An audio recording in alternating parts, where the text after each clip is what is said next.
ഇസ്ലാം ഇത്രത്തോളം ഈ പെണ്ണുങ്ങളങ്ങോട്ട് അടിച്ചമർത്തിയിട്ടേ എന്ത് സ്വാതന്ത്ര്യം പിന്നെ ഒരു പെണ്ണിനുള്ളത്? ഒരു നല്ല പെർഫ്യൂം അടിച്ചൂടാ, തലമുടി കാണിച്ചൂടാ, അതുപോലെ തന്നെ ഇഷ്ടം പോലെ പാൻറ്റോ ഷർട്ടോ ടീഷർട്ടോ ഒക്കെ ഇട്ട് ധരിക്കണേനിപ്പോൾ എന്താ അപ്പോൾ അങ്ങനെയൊക്കെ ചെയ്തൂടെ? അതൊക്കെ തന്നെയല്ലേ സ്വാതന്ത്ര്യം എന്നൊക്കെ പറയുന്നോനാരാ? പറയുന്നോൻ ഇസ്ലാമിൻ്റെ വിമർശകരായ ആളുകളുടെ കുപ്പായം ധരിച്ചിട്ട് ഇട്ടിരിക്കുന്ന ചില ആളുകളാണ്. അവരുടെ ഗ്രന്ഥങ്ങൾ പറയണത് എന്താണെന്ന് നമ്മളൊന്ന് മനസ്സിലാക്കണമല്ലോ. ഈ സ്ത്രീകളുടെ വേഷത്തിൻ്റെ കാര്യത്തിൽ, സ്ത്രീ തല തുറന്നിടുന്ന വിഷയത്തിൽ, സ്ത്രീ പുരുഷവേഷം ധരിക്കുന്നതൊക്കെ വിഷയത്തിൽ എന്താ ഈ ബൈബിൾ പറയണത്? ഇത് ഖുർആൻ അല്ലെങ്കിൽ ഇസ്ലാം അല്ലെങ്കിൽ മുഹമ്മദിൻ്റെ പുസ്തകം.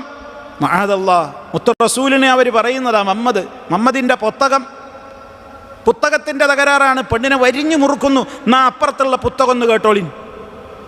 എന്താണ് അവർ പറയുന്നത്? ശരിക്കും നമ്മൾ മനസ്സിലാക്കിയിരിക്കണം. ഈ കാലഘട്ടത്തിൽ ഇന്നത് നമ്മളിത് വായിക്കാതെ നിവൃത്തിയില്ല. നിങ്ങളെല്ലാവരും ഇതൊക്കെ പഠിച്ചിരിക്കേണ്ടതാണ്, പഠിച്ചിരിക്കണം.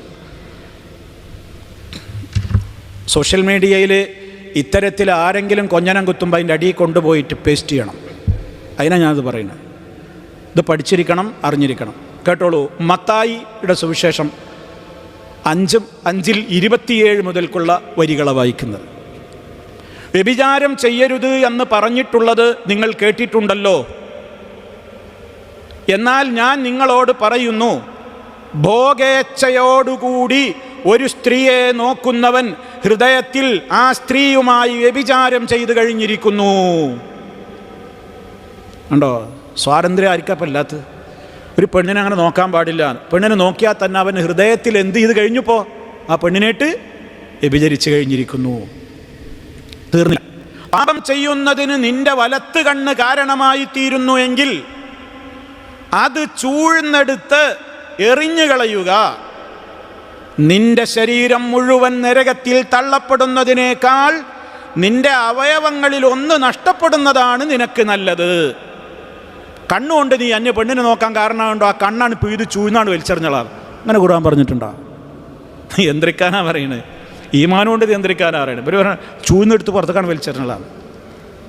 കാരണം എന്താ? ഒരു കണ്ണില്ലാതെ നരകത്തിൽ പോകുന്നതിനേക്കാൾ നിനക്ക് നല്ലത് ഒറ്റ കണ്ണനായിട്ട് സ്വർഗത്തിൽ പോകലാണ്, എനിക്ക് ജീവിക്കലാണ്. തീർന്നില്ല. നിന്റെ വലത്ത് കൈ പാപം ചെയ്യാൻ കാരണമായി തീരുന്നുവെങ്കിൽ അത് വെട്ടി എറിഞ്ഞു കളയുക. നിന്റെ ശരീരം മുഴുവനായി നരകത്തിൽ തള്ളപ്പെടുന്നതിനേക്കാൾ നിന്റെ അവയവങ്ങളിൽ ഒന്ന് നഷ്ടപ്പെടുന്നതാണ് നിനക്ക് നല്ലത്.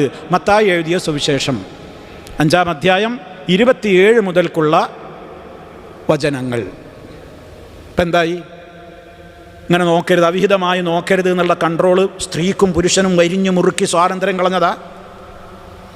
ഇത് മാനവികതയെ വളർത്തണമെന്നും സമൂഹത്തിൽ സംസ്കാരം വേണമെന്നും ആഗ്രഹിക്കുന്ന മതമുള്ളവർക്കും അല്ലാത്തവർക്കൊക്കെ ഈ ചിന്തണ്ട്. അതിനായി പറയണത്.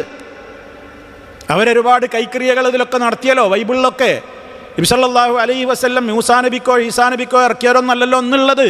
ഒരുപാട് മാറ്റങ്ങൾ വരുത്തിയിട്ട് പോലും ഈ വരികളൊക്കെ ഇപ്പോഴും അതിൽ ഉണ്ട്.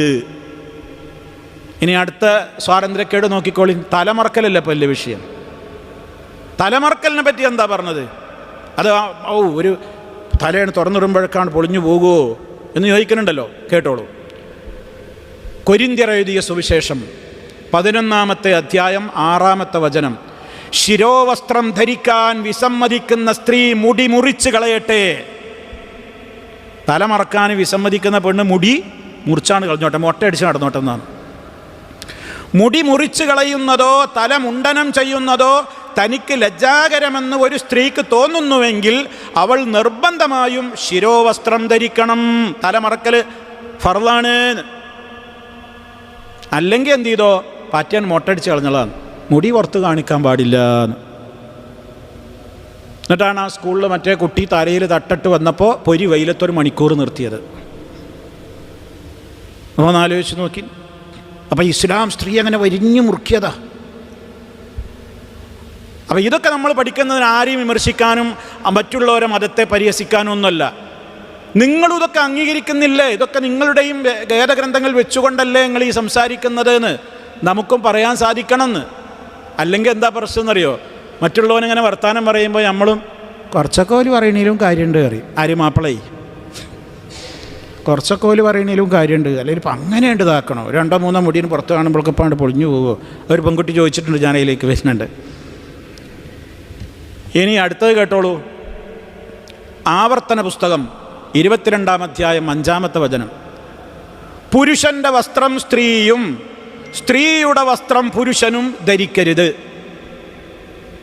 അള്ളാഹുവിൻ്റെ റസൂൽ പറഞ്ഞു, പുരുഷവേഷം ധരിക്കുന്ന സ്ത്രീയെയും സ്ത്രീവേഷം ധരിക്കുന്ന പുരുഷനെയും അള്ളാഹു ശപിച്ചിരിക്കുന്നു, ധരിക്കാൻ പാടില്ല. പുരുഷൻ്റെ വേഷം സ്ത്രീയോ സ്ത്രീയുടെ വേഷം പുരുഷനോ ധരിക്കരുത്. അങ്ങനെ ചെയ്യുന്നവരെയെല്ലാം നിന്റെ ദൈവമായ യഹോവയ്ക്ക് വെറുപ്പാകുന്നു. അങ്ങനെ ആരെങ്കിലും ചെയ്യുന്നുണ്ടെങ്കിൽ ദൈവമായ യഹോവയ്ക്ക് അവരോടൊക്കെ വെറുപ്പാണ്. ഇതൊന്നിപ്പോൾ ഖുർആൻ്റെ ആയത്തല്ല ഞാൻ പറയുന്നത്. എന്നിട്ട് ഇത് വായിച്ച് ഇത് പഠിപ്പിച്ചു കൊടുക്കുന്ന ആളുകളാണ് മീഡിയകളിൽ വന്നിരുന്നിട്ട് ഈ രൂപത്തിൽ ഇസ്ലാമികമായ സാംസ്കാരിക സന്ദേശങ്ങളെ കൊഞ്ഞനം കുത്തുന്നത്. അത് മനസ്സിലാക്കിയിരിക്കാൻ വേണ്ടി ഓർമ്മപ്പെടുത്തിയത് മാത്രം. നമ്മളിതൊക്കെ നോട്ട് ചെയ്യണം, നമ്മളെ മനസ്സിലുണ്ടാവണം. അപ്പോൾ സഹോദരങ്ങളെ ആലോചിച്ച് നോക്കൂ. അപ്പോൾ ഇവരുടേതായ ഈ പ്രവർത്തനങ്ങൾ ഇന്ന് സമൂഹത്തിൽ ഇങ്ങനെ ഈ രൂപത്തിലൊക്കെ അവരും അംഗീകരിക്കുന്ന കാര്യമാണെങ്കിലും ഇതൊക്കെ പുറത്തു പറഞ്ഞാൽ പിന്തിരിപ്പനാകും എന്നുള്ളത് കൊണ്ട് ചില അച്ഛന്മാരൊക്കെ എന്ത് ചെയ്യുന്നുണ്ട്, പച്ചയായി വിളിച്ചു പറയുന്നുണ്ട്. പലതും നമ്മൾ കേൾക്കുന്നുണ്ട്, വളരെ ഗൗരവത്തോടുകൂടെ പറയുന്നുണ്ട്. ചില അച്ഛന്മാരൊക്കെ സങ്കടം പറയുന്നുണ്ട്. കുമ്പസരിക്കാൻ വരുന്ന, കുർബാനയ്ക്ക് വരുന്ന പെണ്ണുങ്ങളെ നോക്കിയാൽ കുർബാനക്കല്ല തോന്നുന്നത് എന്നൊക്കെ വിളിച്ചു പറയുന്നുണ്ട്. പരസ്യമായിട്ട് പച്ചയായിട്ട് അവർ പറയുന്നുണ്ട്. അപ്പം അതുകൊണ്ട് തന്നെ ഇസ്ലാം എന്തുകൊണ്ട് ഇങ്ങനെ പറയുന്നു? അത് മാനവികതയുടെ മതമാണ്. റഹ്മാനായ റബ്ബ് വളരെ കൃത്യമായിട്ടാണ് ഓരോ തത്വങ്ങളും കൃത്യമായി മനുഷ്യരുടെ മനഃശാസ്ത്രം അറിയാവുന്ന റബ്ബാണ് ഇതൊക്കെ എന്ത് ചെയ്തിട്ടുള്ളത്, അവൻ ആവിഷ്കരിച്ചിട്ടുള്ളത്.